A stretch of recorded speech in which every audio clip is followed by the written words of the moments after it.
Well, good morning, everybody. I'm Bob Nagin, and welcome to episode number 23. I got to look at it here of Coronavirus in the Independent Retailer.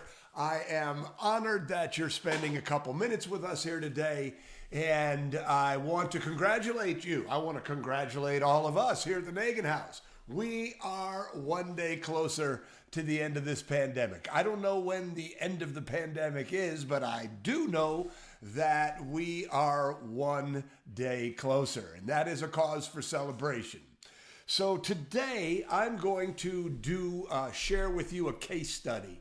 Last night we ate out, or we didn't eat out. We had did a pickup, curbside pickup at a local restaurant, and the experience was worth exploring. And so that's what we're going to do today. So here in Grand Haven, Michigan, one of our favorite local restaurants is called the Paisley Pig. And we like to cook. We're good at cooking. We were tired. We didn't want to cook. We didn't want to clean out. Therefore, it is takeout at your local restaurant time. So the reason that we chose the Paisley Pig, and the first lesson is the Paisley Pig has great food. And whenever we think of a great business, it always starts with, doesn't always start with, but one of the key components is great food. In a restaurant, it's a great food. In a retail store, it's a great merchandise mix displayed well. But, you know, the essence of what you're selling has to be great. That lesson was driven home a couple years ago in Hawaii, where we went to a noodle shop. And this noodle shop had like 5,000 five-star reviews. And it was a tiny hole in the wall. And we walked by, we had to walk by 20 restaurants on the way to this noodle shop. The restaurants were all empty. And this noodle shop had a line that went all the way around the block. Why? Because the food was great.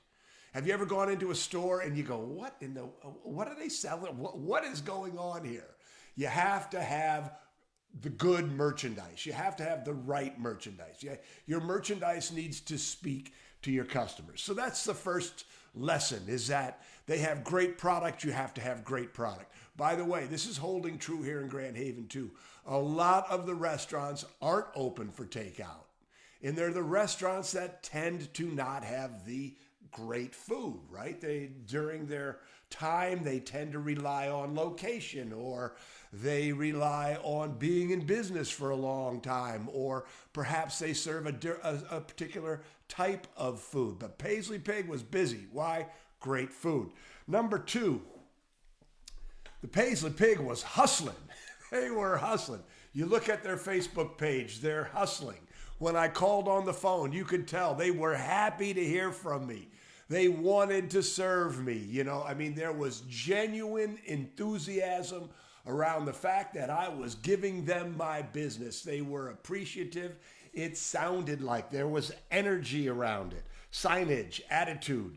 Their social media presence was all about, we're open, we're here, we want to do business.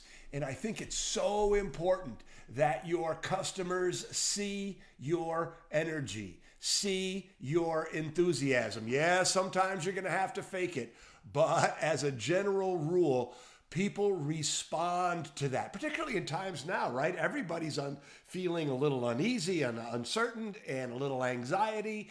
And if you can, as a business, bring some energy to them with your live videos, with your social media presence, by clienteling, people respond to people who are positive.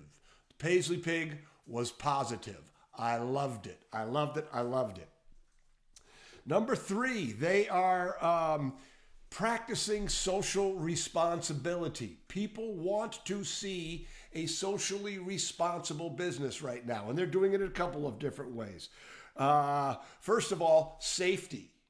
I mean, they were very clear that they weren't going to touch my credit card. It was all done over the phone. You didn't go into the store. They said, I'll text you when you get there. When I got there, they came out. They were wearing masks and gloves. All I did was pop the trunk. They put it in. So it was very, very, in that respect, very safe. they're also practicing social responsibility by doing other things, by supporting the people that support us. So I was on their Facebook page looking around, and they asked people to nominate a grocery store worker or a Shipt. Shipt is the grocery delivery service here in Michigan. But these people are keeping us alive, ladies and gentlemen. They're risking their lives, literally, in the lives of their loved ones every single day by going into work so that we can have food, or going into work to pick the food for us and bring it to us so that we can eat. And, a lot of times those people are underappreciated. And so they had a nominate a grocery store or a Shipt worker, and then they were going to have a drawing, and they were going to win a free meal from the Paisley Pig, which I thought was a wonderful, wonderful gesture. And they also had, with their cheese sticks, a percentage of the sales from their cheese sticks were being donated to emergency workers and ambulance drivers and people in, the sort of the front lines of the medical field. So, Bob, did you buy cheese sticks? I did buy cheese sticks. Do you normally buy cheese sticks? I never buy cheese sticks. That's exactly right. That's exactly right. So, case in point. Why? Because I'm trying to do what I can to support the people who are keeping me comfortably stuck in our home, right? I think that it's so important that we all recognize that there is a whole group of people out there in the world that are putting the lives of themselves and their families at risk so that we can be safe. And it's worth supporting those people. And as an independent retailer, the question you don't need to ask yourself, but I'm asking you to think about is, what can you do to support the people who are on the front lines? So these are a couple of things that they are doing. And then the fourth lesson, and I love this. I absolutely loved this. We called it, in the very beginning of this pandemic, Susan and I were talking about getting merchandise outside of your mix, your usual mix. And then I heard Mark Weiss from Management One called it a scattered mix, meaning, you may normally sell this, but during a pandemic, you can sell that. It wouldn't be something that you can normally sell. They're selling 5-pound frozen chickens. Well, it's hard to get chicken around here. So actually, the 5-pound frozen chickens are less than grocery store prices. It's $15 for a 5-pound if you with food. It's $20 without food. But isn't that the perfect add-on? When I saw that, it just made my retail trainer heart go pitter, pitter, patter. And of course, I bought one. I should have bought two. But, they have access to good quality chicken. So why not sell it? The only other thing that I would encourage them to do is to sell their beer and wine to go to and make that on the menu. But again, they're being creative. And this is what I'm asking. This is why we do case studies. This is why people read case studies. Because when you look at another business, you see your own business through a different light. So the question to ask yourself is my merchandise mix appealing? Right now, it's probably kind of crazy. But when you start thinking about the future, are you going to have a mix that is interesting? Has your mix sort of disintegrated into a hodgepodge of stuff that you happen to like when you were at a show? Or are you going to make it tight? Are you going to make it good? Are you hustling? I know so many of you are hustling right now. And if you are, I congratulate you. If you need a little more hustle, well, now might be a good time. If you need to dial it back and to rest a little bit, that's okay too. But just recognize that the hustle is noticed. People in your community notice who's hustling and want to support the people who are hustling. Being socially responsible. Are you being socially responsible enough? As independent retailers, we are deeply, deeply embedded in our community. And the things that we do to help the people who are helping us are going to be noticed. As a quick side note, If you do something really cool in that social responsibility arena, send a press release. Brag about what you're doing. I know the spirit of the gesture doesn't need publicity, but we're in business, baby, and we're trying to do everything we can with what we have. And if you're making masks for first responders, send a press release. If you're doing something like, giving away meals to the grocery workers or the shift workers, do a press release.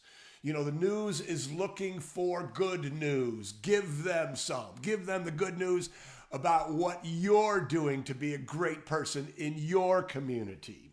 And that whole scattered mix thing, I absolutely love that. We have a wine store here in Grand Haven, and they posted they're selling eggs and toilet paper. I don't know whether they did it to get around the order, but they're selling eggs and toilet paper. So, you know, what else can you sell during this time that will help your sales, help your community, maybe help a local vendor in some way? But now is the time to be creative. So the final thing that I want to say, the only small blip in this otherwise great experience, is when I went to their website, there was a big note, hey, we've upgraded our look. Well, wonderful. And it really did look great. But they also had created an online ordering service.